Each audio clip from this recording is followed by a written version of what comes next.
Hey everybody, welcome back to my channel. So today's video is going to be a very delayed mid-year book freakout tag, and I have been watching so many of them recently, and I realized that I never talked about the books that I read in the beginning half of the year, or that I didn't, or that I'm just really excited about. So I figured that I would pull together the questions and the books I've picked for them and kind of go through them with you guys. So yes, this is a little bit late, but I still wanted to share with you guys. So definitely just let me know down below what books you guys have really been enjoying this year, and we're gonna get started. So the first question is a best book you've read in 2020, and I feel like this is very self-explanatory if you guys have seen my reading vlogs, but it has to be Crooked Kingdom by Leigh Bardugo. I finally got around to reading it this year, and I absolutely loved it. It was definitely my favorite out of the two, and it is definitely in my top 5 favorite books of all time. I absolutely loved it. I'm not going to go too much into synopses in this video, but I'll have them all linked down below if you guys want to check out any of the books. But I just loved the intricacy and the plot, and I really fell in love with a lot of the characters and had a lot of attachment to them in this book. So Crooked Kingdom takes the cake for best book of the year. The next question is best sequel you've read so far in 2020, and I have not read any fantasy sequels apart from this one, which is very sad. I've read a couple romance, but none of them that were particularly good. So it would have to be Harry Potter and the Chamber of Secrets. This was the only sequel that I read this year so far, which is kind of sad. I definitely should get onto that, but I absolutely did love it. It was my first time ever physically reading Harry Potter. I listened to it as a kid. I had it read to me like by my mom when I was younger, and I watched the movies when I was really little, but this was my first time actually physically reading it, and I'm in the middle of the series right now and I'm absolutely loving it. But yes, it would have to be Harry Potter and the Chamber of Secrets. The next question is newest release you haven't read yet but want to, and this is just, you know, kind of sad at this point, the amount of books that I have wanted to read, but I pulled out at least 2. And both of these books were in my most anticipated books of 2020 video, and those were Incendiary by Zoraida Cordova and The Bone Crier's Moon by Catherine Purdy. I don't know what happened. I got these, which they're both Fairy Loot exclusive editions, and I never got around to reading them. They're still on my TBR. Hopefully I'll get to them within the next couple of months, definitely before the end of the year, but they were both something that I was so excited about. Bone Crier's Moon is like Siren kind of inspired, and then Incendiary is Spanish Inquisition inspired Spain. So I really was super excited about these books, and just haven't gotten to them yet. Next is the most anticipated release for the second half of the year, and some of these might have been already mentioned inside of my most anticipated books release of 2020, but we still have so many great books that had gotten announced.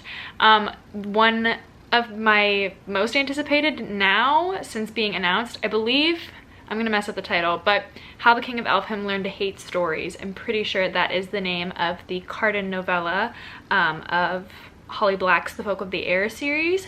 I am so excited. I don't know how to explain. I would also mention A Court of Silver Flames, but that doesn't come out until the beginning of next year.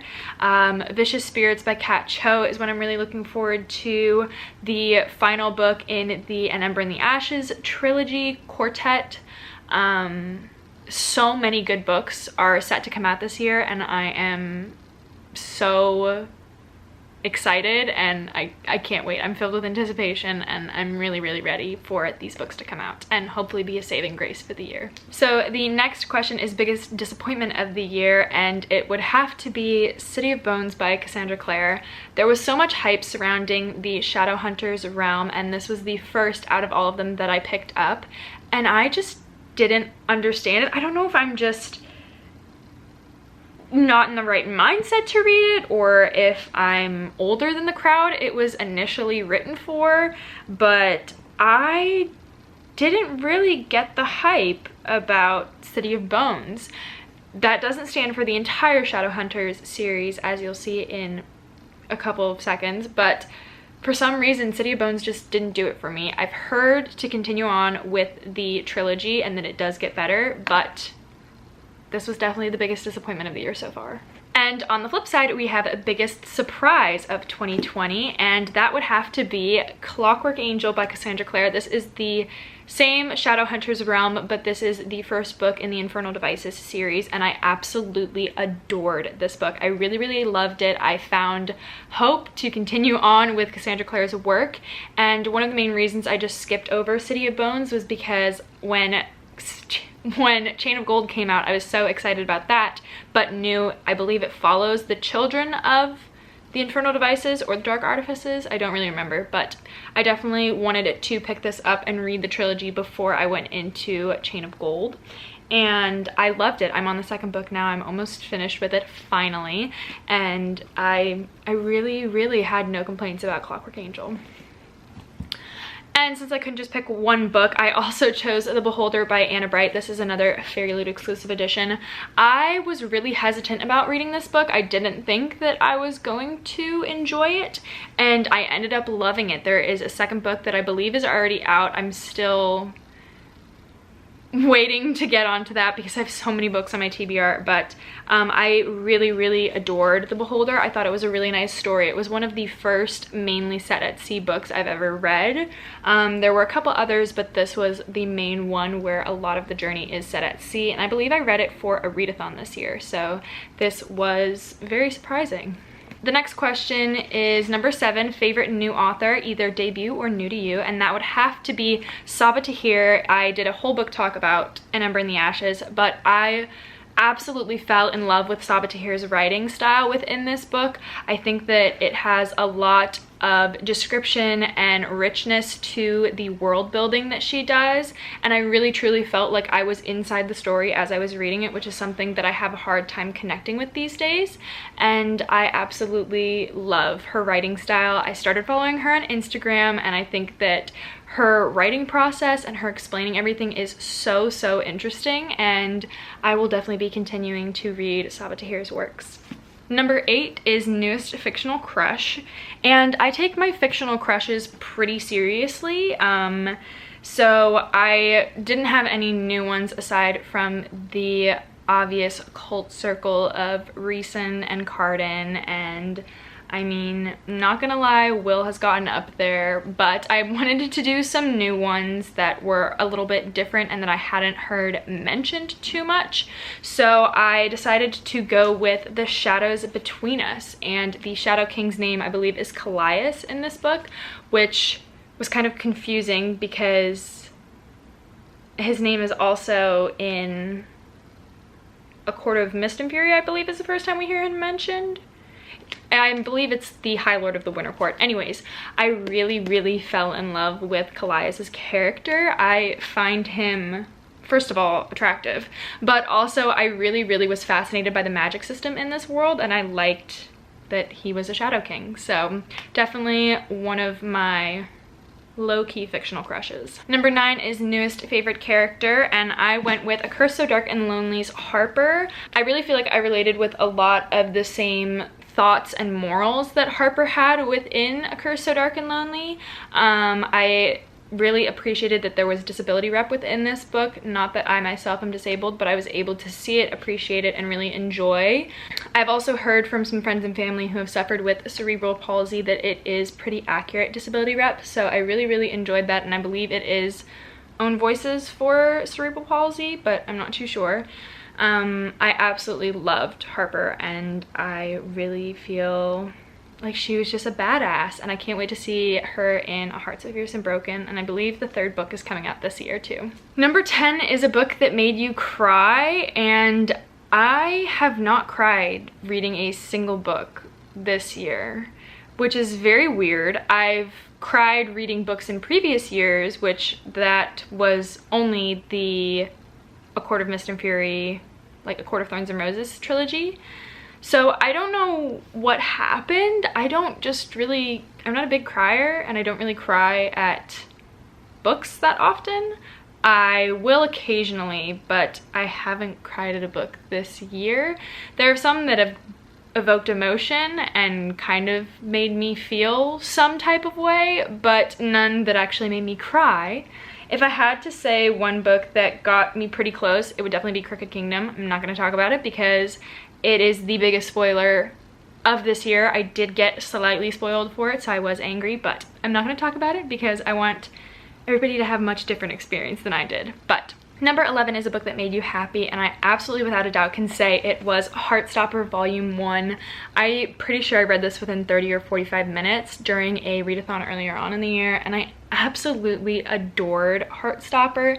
It's so wholesome and so warm, and I don't think anybody could pick up the graphic novel without smiling. Like, it is just such a happy, smiley book, and there's just so much love and friendship and warmth within this graphic novel, not to mention the art style is absolutely adorable. It's probably one of my favorite art styles, the very like caricature, hand-drawn kind of looking art style. Not caricature, but hopefully you guys understand what I'm saying. The art style within Heartstopper, but I really enjoyed it, and I'm dying to get my hands on the second volume if I can find it at a reasonable price. If you guys have any recommendations, please let me know. Yes. All right, we're closing in on the last few questions. The 12th question is the most beautiful book you bought so far or received, and it would definitely have to be a book that I received, and this is an early copy of The Gilded Ones by Namina Forna, and I feel like this paperback is absolutely stunning. It has some blue, like teal sprayed edges, and the cover is absolutely stunning. I had this sitting in my Amazon wishlist for the longest time, waiting until next year. I had it saved so that I could pre-order it, and I'm so glad to have the early copy of it. The final and 13th question is, what books do you need to read before the end of the year? And without a doubt, it has to be Crescent City's A House of Earth and Blood by Sarah J. Maas. I got this the day it came out, and I just haven't gotten that into it. I believe I'm like 20 pages in at this point. Yep, 23 pages in. I'm gonna have to restart because I don't quite remember anything. And everybody that I've heard review it has only had great things to say about it, so I really feel like I need to jump on the bandwagon soon, and definitely before the end of the year, because I feel like in 2021 the second book will be releasing. If Sarah J. Maas continues on with her releasing a book every year. But I absolutely, first of all, this is a really beautiful cover as well. I'm in favor of the end pages though. Stunning. It's gonna happen. I definitely will probably make a vlog out of it too, because I feel like it's gonna be a roller coaster, similarly to my experience currently with Kingdom of Ash, which I am vlogging for you guys. But that was the final question and my final book for the mid-year book freakout tag. If you guys want to do it, absolutely, and make sure you share it with me so that I can see all of your favorite books or least favorite books from this year so far.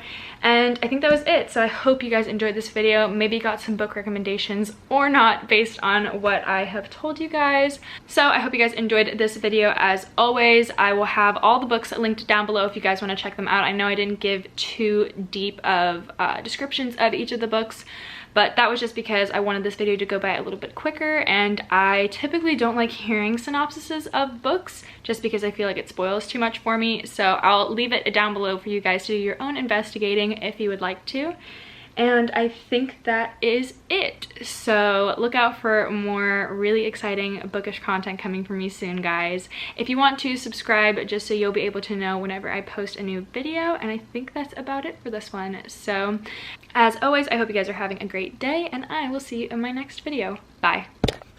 I was trying to embody a freak out.